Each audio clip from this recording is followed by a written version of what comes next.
Naledi Matlapeng, who's standing by for us.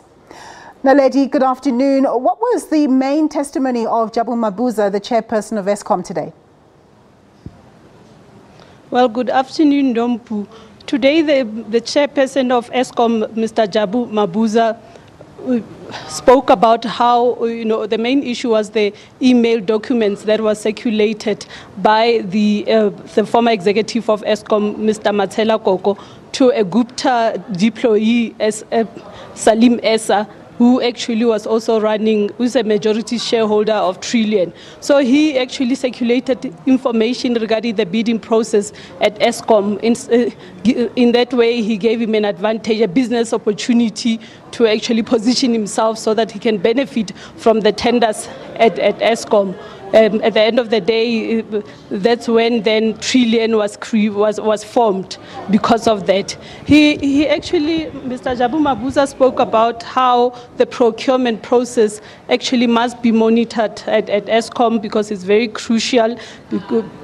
And he said that there must be consequences to wrongdoing. People cannot be allowed to do as they please. He said that as people who are working at Eskom must have ethics. He also mentioned that about 15 names that he says these people must come and account at the commission.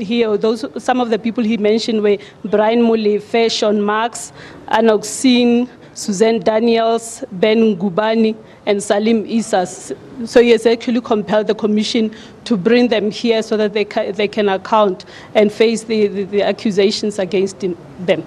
So did he ultimately say that Trillion and McKinsey unlawfully benefited from contracts with Eskom? Yes, the two companies unlawfully benefited from Eskom's deal because they had inside information about the bidding process. They knew exactly what was expected of them. They knew how much money would actually cost if they were to bid. So in a way, they had an advantage and they bidded according to that information that they had. As a result, McKinsey was able to get 1 billion rand on a yearly basis, and therefore it subcontracted Trillion 30% of Eskom's job.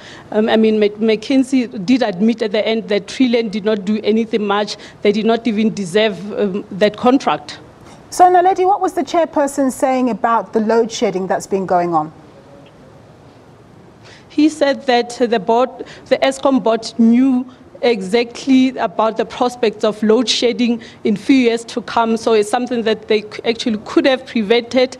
He said that the issue of maintenance was highlighted, the maintenance of the power station and the fact that they needed to improve skills at Eskom to make sure that, the company at the end of the day does not outsource skills. So as a result, they can actually be efficient. And in terms of criminal charges that Eskom is laying, one accounting firm is said to be involved in Konki. Just tell us about that. He said that some of the executives at Eskom, though he did not mention their names, he said that they are unduly influenced Nkonki to get a contract from Eskom. This was a subcontract that they were given to by KPMG, which paid them about 63 million rand. He said that this was unlawful and therefore Nkonki should not have gotten that contract in that way. All right, Naledi, we're going to leave it there. Thank you very much for your reporting on this. That was my colleague, Naledi Matlapeng. And now we're going